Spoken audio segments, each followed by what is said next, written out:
Video.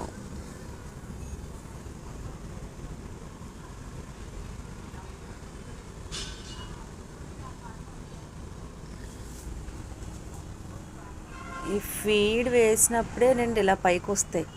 Remaining టైంలో మనకి కనిపించమన్నా కనిపించు. చూసారా ఎంత బాగా తింటున్నాయో.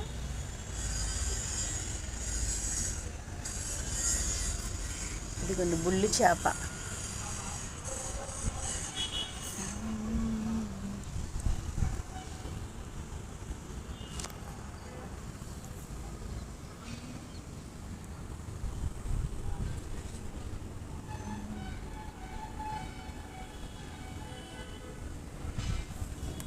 ఈ టోటాయిస్ ఫుడ్ కూడా తినేసినట్టున్నాయండి ఈ చేపలు. వెరీ బ్యాడ్ కదా. Please subscribe my channel. Thank you.